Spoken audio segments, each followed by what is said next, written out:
Hello everyone. ఇవాళ మనతో పాటు ఉన్నారు సీనియర్ జర్నలిస్ట్ భరద్వాజ్ గారు. వారితో మాట్లాడదాం. సార్ నమస్తే సార్. నమస్తే సార్, ఈ రీసెంట్ టైంలో ఒక వైరల్ న్యూస్ వస్తుంది రజనీకాంత్ గారి కోసము. అదేంటంటే త్వరలో పుస్తక రూపంలో ఆయన బయోగ్రఫీ వస్తుందని చెప్పేసి ఒక న్యూస్ అయితే వైరల్ అవుతుంది. సో దానిపైన మీ అభిప్రాయం? రజనీకాంతే కాదమ్మా, చాలా మంది సెలబ్రిటీస్ వాళ్ళ జీవిత చరిత్రలు పుస్తకాలుగా రావటం అనేది చాలా కాలంగా జరుగుతున్న వ్యవహారమే. కొంతమంది తమ జీవిత చరిత్రల్ని పత్రికల్లో సీరియల్స్గా రాసిన సందర్భాలు కూడా ఉన్నాయి. అంటే ఆ పత్రికకి సంబంధించిన జర్నలిస్టులు వెళ్ళి వారితో కూర్చుని వారు చెప్పింది రాసుకుని వచ్చి వేసేవాళ్ళు. అలా నా కథ అనే పేరుతో విజయ చిత్రలో చాలామంది వాళ్ళ ఆత్మకథలు రాసుకున్నారు. అలా ఒక కల్చర్ ఉంది. నాగయ్య గారి ఆత్మకథ, అక్కినేని నాగేశ్వరరావు గారిది 3 ఫేజుల్లో 3 రకాల జీవిత చరిత్రలు వచ్చినాయి.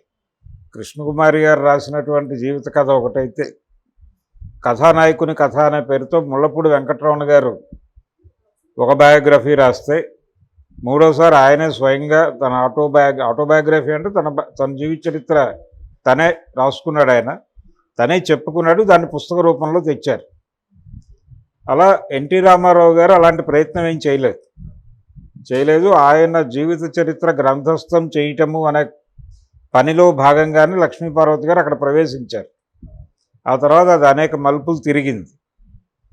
అలా ఆయనకు సంబంధించి సమగ్రంగా జీవిత చరిత్ర ఆయన ఉన్న టైంలో ఆయన రాయించుకునే ప్రయత్నము చేయలేదు, రాసే ప్రయత్నము చేయలేదు.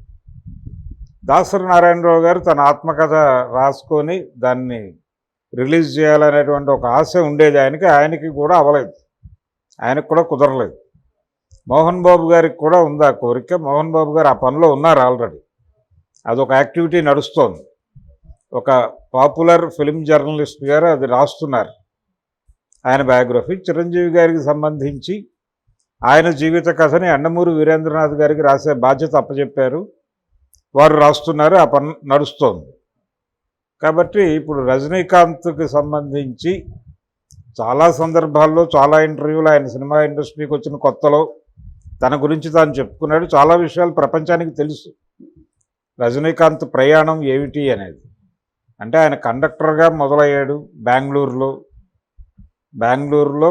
ఆయన కండక్టర్గా మొదలై అక్కడి నుంచి తన మిత్రుల సహకారంతో ఆయన వచ్చి మెడ్రాస్లో ఆ రోజుల్లో సౌత్ ఇండియన్ ఫిల్మ్ ఛాంబర్ ఆధ్వర్యంలో ఒక ఫిల్మ్ ఇన్స్టిట్యూట్ నడిచేది. అది 4 ఏళ్ళు 5 ఏళ్ళు నడిచింది. ఆ తర్వాత దాన్ని అడయార్ ఇన్స్టిట్యూట్లో విలీనం చేశారు.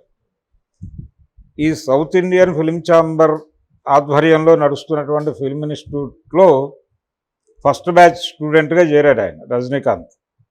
అదే ఇన్స్టిట్యూట్లో సెకండ్ బ్యాచ్, ఆ థర్డ్ బ్యాచ్లో చిరంజీవి గారు చేరాడు. అలాగే నారాయణరావు అక్కడి నుంచే వచ్చాడు. ఈయన బ్యాచ్మేట్. ఆయన నారాయణరావు గారు రజనీకాంత్కు బ్యాచ్మేట్. ఆ తర్వాత చాలామంది అక్కడి నుంచి వచ్చినటువంటి ఆర్టిస్టులు ఉన్నారు. ఈవెన్ రాజేంద్ర ప్రసాద్ కూడా ఇన్స్టిట్యూట్ స్టూడెంటే.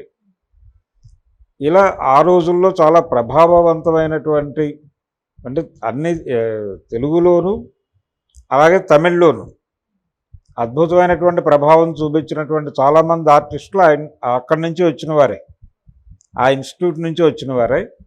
అయితే ఎంజి రామచంద్రన్ గారికి అది నచ్చలేదు. అంటే ఫిలిం ఛాంబర్ ఆధ్వర్యంలో ఒక ఇన్స్టిట్యూటు, అడయార్లో ప్రభుత్వం ఆధ్వర్యంలో ఒక ఇన్స్టిట్యూటు, ఇలా 2 ఇన్స్టిట్యూట్లు ఉండడం కరెక్ట్ కాదు అనే ఉద్దేశంతో ఆయన వీటన్నిటిని మెర్జ్ చేశాడు. ఆ మెర్జ్ చేయటం మీద ఇప్పటికీ చాలామందికి విమర్శలు ఉన్నాయి. అలా ఆ ఫస్ట్ బ్యాచ్ విద్యార్థిగా రజనీకాంత్ బయటకు వచ్చాడు. ఆయనని తెరకి పరిచయం చేసింది కె బాలచంద్ర గారు. అపూర్వ రాగంగళ్ళు అనే సినిమాలో ఒక చిన్న క్యారెక్టర్లో కనిపిస్తాడు ఆయన. ఆ తర్వాత ఆయనతో చాలా సినిమాలు చేశాడు బాలచంద్ర గారు. అలా మొదలైన ప్రయాణం. ఆయన తెలుగులో చిలకమ్మ చెప్పింది అనే సినిమాలో యాక్ట్ చేశారు ఎర్లీ డేస్లో. అంతులేని కథ ఆయనకి స్ట్రైట్ మొదటి తెలుగు సినిమా. రెండోది అంత పెద్ద క్యారెక్టర్ చేయటం కూడా అదే మొదటిసారి. అదే సినిమా తమిళ వెర్షన్లో ఆయన లేడు. తమిళ వెర్షన్లో వేరే ఆర్టిస్ట్ చేసిన క్యారెక్టర్ని తెలుగు వెర్షన్ అంతులేని కథకి రజనీకాంత్ చేశాడు. చాలా పేరు వచ్చింది అతనికి. రజనీకాంత్కి పాపులారిటీ వచ్చింది తమిళ్లో కాదు, ముందు తెలుగులో వచ్చింది. తెలుగులో రజనీకాంత్కి పాపులారిటీ వచ్చిన తర్వాత తమిళ ఇండస్ట్రీలో పాపులారిటీ వచ్చింది. అలా ఆయనకి ఈరంకి శర్మ గారు అంతులేని కథకి అసోసియేట్ డైరెక్టర్ ఆయన. అందుకని తాను చేసే మొదటి సినిమా చిలకమ్మ చెప్పింది, అది బాలచంద్ర గారి పర్యవేక్షణలో ఈరంకి శర్మ గారి డైరెక్షన్లో వచ్చిన సినిమా. దాంట్లో రజనీకాంత్కి కీలకమైన పాత్ర ఇచ్చారు. ఈ సందర్భంగా ఈ షూటింగ్ పాలకొల్లు ఆ ప్రాంతాల్లో జరిగింది, నరసాపురం ఆ ఏరియాలో జరుగుతూ ఉన్నప్పుడు ఏదో కొత్త ఆర్టిస్టులు యాక్ట్ చేస్తున్నారు, కొత్త డైరెక్టరు, కాబట్టి వీళ్ళని కలిస్తే తనకు కూడా ఏదో ప్రయోజనం ఉంటుంది అనుకుని చిరంజీవి గారు వెళ్ళి కలిశాడు. అక్కడ చిరంజీవి అప్పటికి స్టూడెంట్, ఆయన వెళ్ళి కాలేజీ చివరి రోజుల్లో ఉన్నాడు, ఆయన బీకామ్ ఫినిషింగ్ స్టేజ్లో ఉన్నాడు. అప్పుడు ఆయన షూటింగ్ దగ్గరికి వెళ్ళి ఈరంకి శర్మ గారిని కలిశాడు అతి కష్టం మీద. కలిసి నేను కూడా సినిమాల్లోకి రావాలనుకుంటున్నాను, ఏమిటి మార్గం అని అడిగాడు. అడిగితే ఆయన నారాయణరావుని రజనీకాంత్ని చూపించి, వాళ్ళిద్దరూ సౌత్ ఇండియన్ ఫిలిం ఛాంబర్ పెట్టిన ఇన్స్టిట్యూట్ నుంచి వచ్చిన కుర్రాళ్ళు, సో వాళ్ళ ఎక్స్పీరియన్సెస్ ఏంటో వెళ్ళి వాళ్ళతో మాట్లాడితే నీకు తెలుస్తుంది, దాన్ని బట్టి నిర్ణయం తీసుకోమని చెప్పాడు ఆయన. చెప్పిన తర్వాత ఆయన రజనీకాంత్ని నారాయణరావుని కలిశాడు ఆ షూటింగ్లోని. కలిసి వాళ్ళ సలహా మేరకు సౌత్ ఇండియన్ ఫిలిం ఛాంబర్ నిర్వహణలో నడుస్తున్నటువంటి ఫిలిం ఇన్స్టిట్యూట్లో చేరి అక్కడి నుంచి నటుడయ్యాడు ఆయన చిరంజీవి. అలా చిరంజీవికి ఒక రకంగా ఇండస్ట్రీ ప్రవేశానికి మార్గదర్శనం చేసినవాడు కూడా రజనీకాంతే. ఇలా అంటే ఎర్లీ డేస్లో రజనీకాంత్ ప్రభావం చిరంజీవి మీద ఉంది అని అనేవాళ్ళు. అంటే వీళ్ళిద్దరి నటన ఒకేలా ఉంటుంది అనేవాళ్ళు. ఒకే క్యారెక్టర్ తమిళ్లో రజనీకాంత్, తెలుగులో చిరంజీవి చేసిన సందర్భాలు కూడా ఉన్నాయి.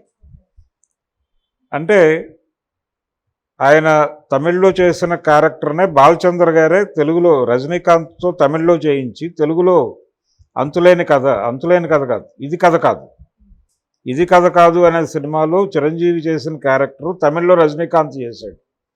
అలాగే ఘరానా మొగుడు సినిమాలో తెలుగులో చిరంజీవి చేసిన క్యారెక్టరు తమిళ్లో రజనీకాంత్ చేశాడు. ఇలా చాలా క్యారెక్టర్లు వాళ్ళు తెలుగు తమిళ్లో చేశారు. తర్వాత తెలుగు మార్కెట్ విస్తరించింది రజనీకాంత్కి.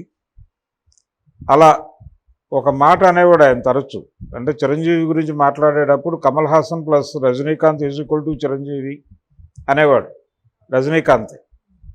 అలా ఆయన ప్రస్థానము, ఆయన ఎదుగుదల, బాలచంద్ర గారి పాత్ర, అలాగే ఎస్పి ముత్తురామన్ గారి పాత్ర, రాజశేఖర్ అనేటువంటి డైరెక్టర్ గారి పాత్ర, ఇలా అనేక మంది సహకారంతో రజనీకాంత్ సూపర్ స్టార్ అయ్యాడు. ఈ సూపర్ స్టార్ అవటం వెనకాల జరిగినటువంటి అనేక పరిణామాలు ప్రపంచానికి తెలియాలి. అలాగే మోహన్ బాబుకి రజనీకాంత్కి ఉన్నటువంటి స్నేహం, ఆయన మోహన్ బాబుని అడిగాడట మొదట్లో, నేను తెలుగులో సెటిల్ అయితే బెటరా లేకపోతే తమిళ్లో కాన్సన్ట్రేట్ చేయనా అడిగితే, మోహన్ బాబు తమిళ్లో చేయటమే బెటరు, తెలుగులో ఆల్రెడీ చాలామంది కుర్రాళ్ళు వస్తున్నారని చెప్పాడు. అలా చెప్పి నన్ను తమిళకి డైవర్ట్ చేశాడు, నేను తెలుగులో వస్తే తనకి పోటీ అవుతానని భయపడినట్టున్నాడు మోహన్ బాబు అని చెప్పేవాడు ఆయన రజనీకాంత్. కాబట్టి వాళ్ళిద్దరి మధ్య స్నేహం నడిచింది. పెదరాయుడు అనే సినిమా ఆ రైట్స్ ఇప్పించింది ఆయనే, తమిళ నుంచి రజనీకాంత్ గారే. ఇలా రజనీకాంత్కి తెలుగు సినిమా పరిశ్రమకి కూడా ఒక అనుబంధం ఉంది. ఇదంతా కూడా ఆ పుస్తకంలో ఆయన ప్రయాణం, ఆయన పడిన ఘర్షణలు, మధ్యలో కొంతకాలం ఆయన మీద రకరకాల ఆరోపణలు, అంటే ఆయన డ్రింక్ తీసుకునేవాడు, అది ఒక వివాదము. దాంతోపాటు ఒక దశలో ఆయన డ్రగ్స్ తీసుకున్నాడు అనేటువంటి ఆరోపణ కూడా ఉండేది. మానసికంగా చాలా డిస్టర్బ్డ్ మూడ్లో ఉండేవాడు ఆయన. తర్వాత ఆయన వివాహం అయిన తర్వాత నెమ్మదిగా కంట్రోల్లోకి వచ్చాడు, స్థిరపడ్డాడు. తర్వాత ఆధ్యాత్మిక జీవితంలోకి వెళ్ళటం, ఆయన ఆధ్యాత్మిక అంటే రెగ్యులర్గా హిమాలయాలకు వెళ్ళటం, ఇది ఒక కోణం ఉంది ఆయన జీవితంలో. ఇలా ఈ కోణాలన్నిటికీ సంబంధించి ప్రపంచంలో రకరకాల విషయాలు ప్రచారంలో ఉన్నాయి. ఇవన్నీ వాస్తవమా కాదా అనేది చెప్పడానికి ఎవరికి అధికారం లేదు. కాబట్టి చెప్పాల్సింది ఆయనే. ఆయన ఈ విషయాలన్నిటి మీద ప్రపంచంలో తన గురించి స్ప్రెడ్ అయి ఉన్నటువంటి అనేక పుకార్లు కావచ్చు, అవి వాస్తవాలు కావచ్చు, అవి పుకార్ల వాస్తవాల పుకార్లు అయితే ఎందుకు పుకార్లు, వాస్తవాలు అయితే ఏ మేరకు వాస్తవాలు అని చెప్తూ ఆయన దగ్గర నుంచి ఒక అధికారిక జీవిత చరిత్ర వస్తే బాగానే ఉంటుంది. ప్రస్తుతం ఆ ప్రయత్నం జరుగుతున్నట్టుగా వార్తలు వస్తున్నాయి. చూడాలి సమగ్రంగా ఎప్పుడు బయటకు వస్తుంది అనేది. అలాగే చిరంజీవి గారి జీవితానికి, అంటే ఆయన సినిమా కెరియర్కి, ఆయన నటించిన సినిమాల వివరాలతో చిరంజీవితం అనే పేరుతో పసుపులేటి రామారావు గారు ఒకటి రాశాడు. కానీ అది కాకుండా ఇప్పుడు యండమూరి